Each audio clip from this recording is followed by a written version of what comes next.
everyone, welcome back to Beyond the Veil Tarot and Astrology. My name is Candice Marie. Thanks for joining me. Back at it with some more horoscopes, guys. Welcome to October of 2022. This is going to be the Western tropical horoscopes for all 12 signs. Oh boy, this month is going to be pretty wild.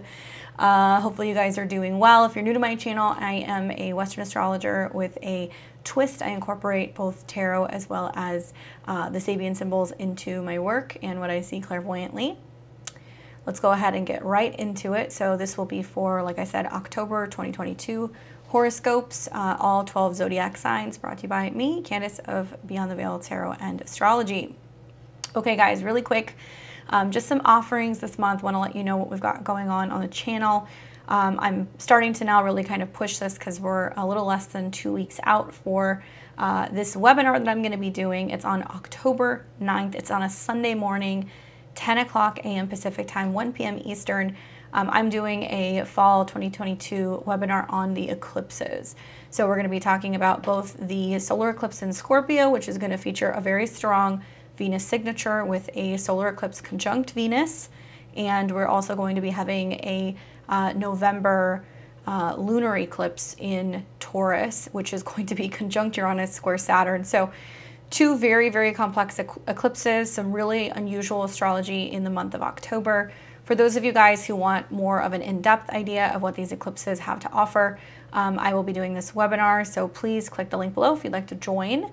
And you'll get all the information about the eclipses early. I'm going to be doing a video on it, but it won't be as in-depth as this webinar. In the webinar, I'm going to talk about not only how it's going to affect the 12 signs, but what to watch for, what you might be expecting. I'm going to give you a whole list of dates when this will unfold further, and also some remedies. And I'm going to be talking about some herbal remedies, some magical stuff, quite perfect for the month of October. So hopefully you guys enjoy that.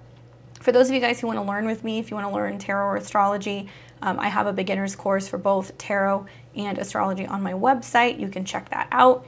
We just wrapped actually having a relationship webinar. It was a two-part webinar where we talked about synastry and also composites.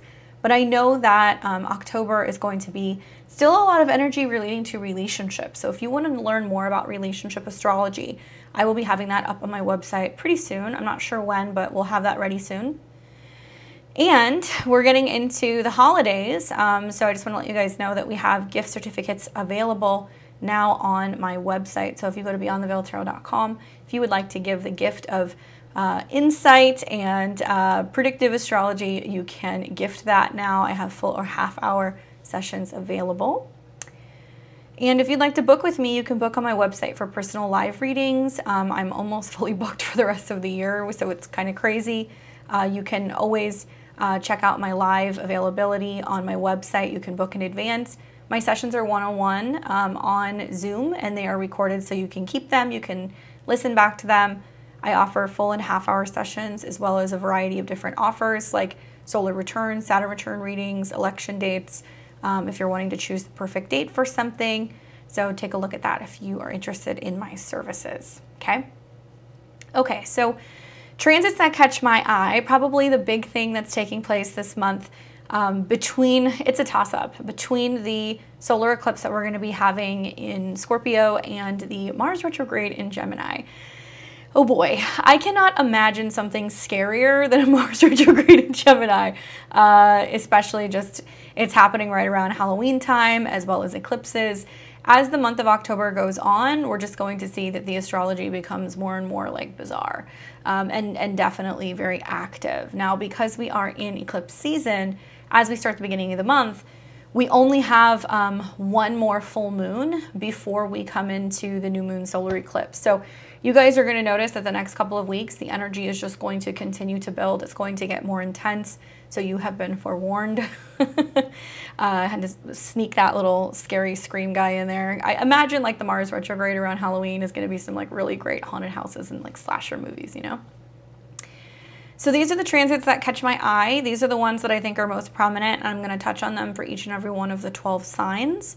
But if you want to have more insight into all of the transits, check out my October month ahead video. I talk about all the most important transits for the month. I also talk about how it's going to be affecting everybody personally. just in general out in the world, some themes that we might notice. And week by week, whether it's my midweek videos or my Sunday's astro weather, we go into this in more depth, and we get more clarity, and we're able to kind of talk a little bit about more of these transits as they're playing out week by week. So make sure you catch my Sunday videos. It's always coming out Sunday morning. Okay. So the month is going to kick off with October 1st. We're going to have Venus in Libra come into an opposition with Jupiter in Aries. Venus sweet, right? Harmony. Finally, Venus gets into the ruling sign Libra, which is about beauty and art and romance, and it's very comfortable in this sign. Unfortunately, throughout Venus's transit, and I talked about this in a previous video, we are going to see that she is going to be invisible. So she's going to be behind the sun most of the month. Venus doesn't really start to peek in front of the sun and Cazimi until the end of October. And then we have a solar eclipse in Scorpio with Venus in Scorpio. So it's almost like this build up where there's this grand plot twist or reveal in regard to Venus related things that's going to be happening at the end of October. Now, even then, all month long, Venus will make some nice aspects, but she's under the beams of the sun, so she's kind of burned up. You're not going to be able to see as much sweetness and harmony as we usually see, and it won't be until Sag season that we see Venus kind of pull ahead of the sun, and then she's going to be more visible. So, yeah, I kind of got gypped a little bit this Libra season with the Venus transit. As Venus comes into an opposition with Jupiter in Aries, though, Jupiter is retrograde right now. We are going to notice that there are just larger than life situations playing out in regards to money or relationships. Jupiter in Aries is more about our personal beliefs, our philosophy, our personal needs. It's also about showing the willingness to learn or to expand or to travel. So whenever we're dealing with the axis of Aries and Libra, it's me versus we, right? And sometimes we need to do things on our own, and sometimes we need to do things together. Venus can be getting a little, getting her feathers ruffled a little bit, and noticing that there can be challenges in coming together. Oppositions are always relational. So it is going to show where some of us need more alone time. Some of us are going to need more partnership and harmony. There can also be grand acts of love and indulgence and overspending and things like that, overeating, overbooking when it comes to travel.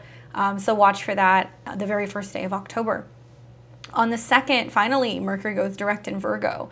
So after several weeks of Mercury being retrograde, Mercury will station, which means, well, just prior to the direct on the 2nd, it'll station. So the first couple days, Mercury is very strong as it's stationing in Virgo. Associated with the sign of Virgo, very comfortable. Kind of wonky though, okay guys, because we are going to see that Mercury is still going to be in opposition to Neptune and Pisces. So there is still haziness, there's still room for error.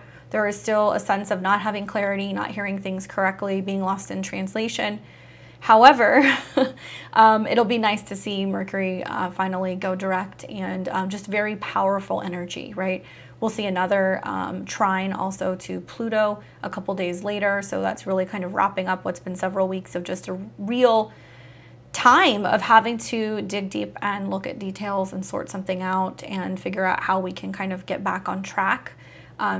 Mercury's retrograde from Libra to Virgo kind of suggests that we need to kind of get our own stuff in order, get organized, focus on our health. And we've experienced delays because it's in the sign of Virgo, or challenges with health and scheduling. So one other thing you guys want to keep in mind is that as Mercury is going direct, it's not just going to be opposed Neptune. It is now coming into a square with Mars and Gemini. So intense mutable squares, Mars being the focal point of the square between Mercury and Neptune. And there is a sense of rushing through things, not taking our time. So you want to be really careful with that. Be careful when you're driving. Be careful before you hit send on an email. Make sure you hang up that phone before you start running your mouth and saying things, because there can be a sense of aggression and rushing through things that can kind of lead to issues with communication. So watch for that. On October 11th, the Sun in Libra comes into a trine with Saturn in Aquarius. So this is going to be an air trine. The Sun in Libra highlights the need to partner. When we see the Sun in a trine with Saturn, I feel like relationships are harmonizing. There is a sense of understanding the bigger picture of togetherness, what we can achieve together, and a lot of energy and passion and motivation to be able to kind of get on board with group endeavors, relationship endeavors, what have you. Air trines are about communication, so it's the element of air, so it's about relating to others. Sometimes that means scheduling the meeting, making the phone call, reaching out to someone. So yeah, work with that element of air on the 11th. The month of October will feature a number of air trines, and so I really like the first half of October because I feel like it's really incorporating the need to collaborate with other people and how we can have more support in our friendships and relationships when we're making the time or making the effort. The same day on the 11th, Mars does come into a square with Neptune and Pisces. So this is several weeks of Mars and Gemini. I have nothing new to let you know about Mars other than the fact that Mars is going to be in Gemini clear into the new year in 2023. And Mars will be in a several week square to Neptune. So I want everybody to take a good hard look at the energy that's going on right around mid-October, because Mars in Gemini is kind of dodgy. It's got a bite to it because it wants to fight with words, or it wants to fight with intelligence, or it's very changeable, right? It changes directions. And when it comes into a square with Neptune and Pisces, which is foggy, it's not clear, we don't know what's going on, we don't know what's happening, I want everybody to know that there is going to be like a lot of like mixed directions and a lot of manipulation in words or motivation. We want to watch out for like what we're fighting for, basically. On a global scale, I'm going to do a video on this, but we're going to see that likely like the direction with what's going on in regards to the war in Ukraine is going to shift directions. I think we're going to see some like covert military operations, stuff that involves either the Navy or things that might involve gases or anything of that nature. That's just going to be like sudden surprises because Mars is where we attack and Neptune is where we don't see it coming. So visibility is an issue, right? Translating information will be an issue.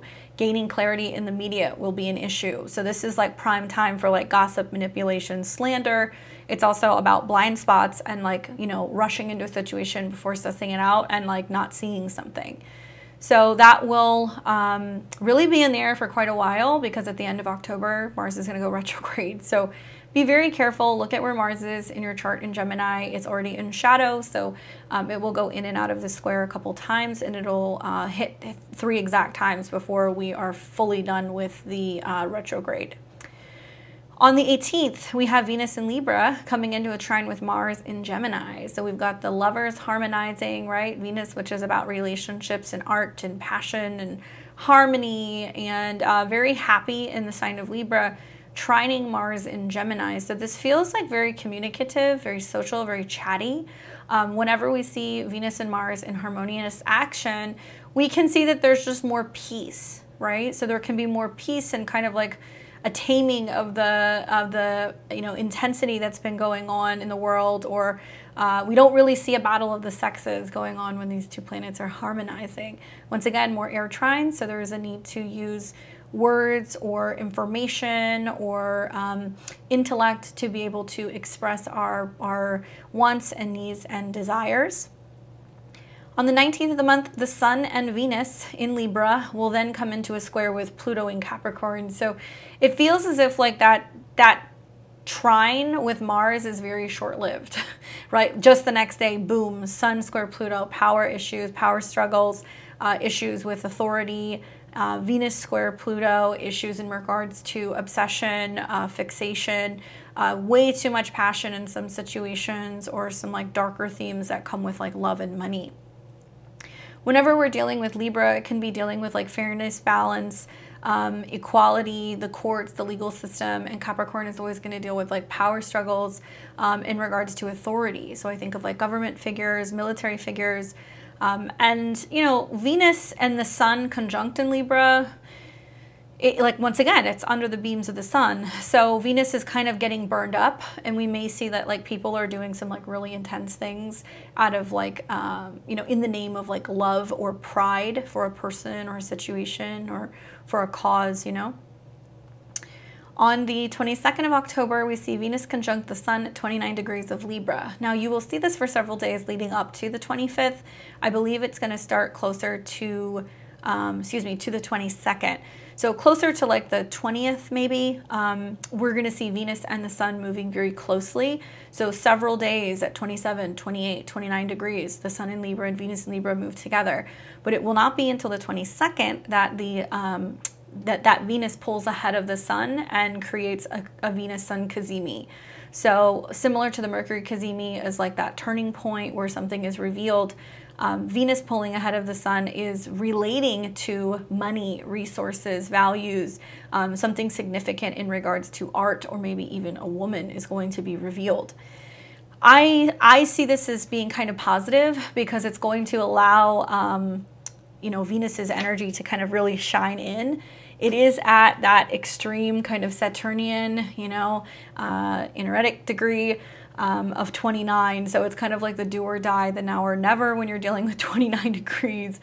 I also want you guys to know that down the road in the spring of 2023, we're going to see an eclipse in opposition to this point at 29 of Aries. So in some cases, I think there might be a real push for peace and harmony and diplomacy and being able to like mediate conflict. But with Mars square Neptune, I don't really feel like it's authentic. And I also feel like there can be a lot of smoothing things over. And I would just say watch out for that. If you have any planets around 28, 29 degrees of Libra, pretty significant with that sun cazimi. It's gonna be revealing something potentially really beautiful. Same day, on the 22nd, Mercury in Libra comes into a trine with Saturn in Aquarius. So words, information, you know, data, facts, something about communication is coming into harmony with Saturn. So there can be something that's written, put on paper, something that's agreed to, contracts, business stuff, new laws that are signed. Just really great day on tap for communicating and being able to agree to something. Once we get to mid-October, we're also out of the Mercury shadow. So like this is a really great day if you have the flexibility to wait to sign a lease, to wait to agree to something, to buy something significant, get ready to launch a business. I'm really liking the 22nd. Then on the 25th of October, we're going to have a partial solar eclipse at 2 degrees of Scorpio. Okay, so solar eclipses are new moons on steroids.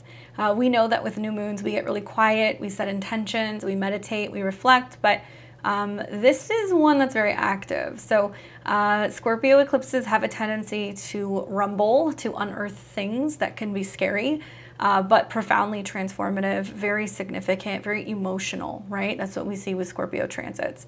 And this is a partial solar eclipse. So this will be active. You're going to see things kind of cropping up and starting as a result of this eclipse wherever Scorpio is in your chart. This will be at 2 degrees and it will be almost exactly conjunct Venus in Scorpio. Usually we like to see, you know, Scorpio, we like to see Venus in, you know, Taurus or Libra, or it's in its exaltation of Pisces. So in this situation, Venus being in a Mars-Pluto related sign, it's going to be in its fall. Venus is not happy in Scorpio.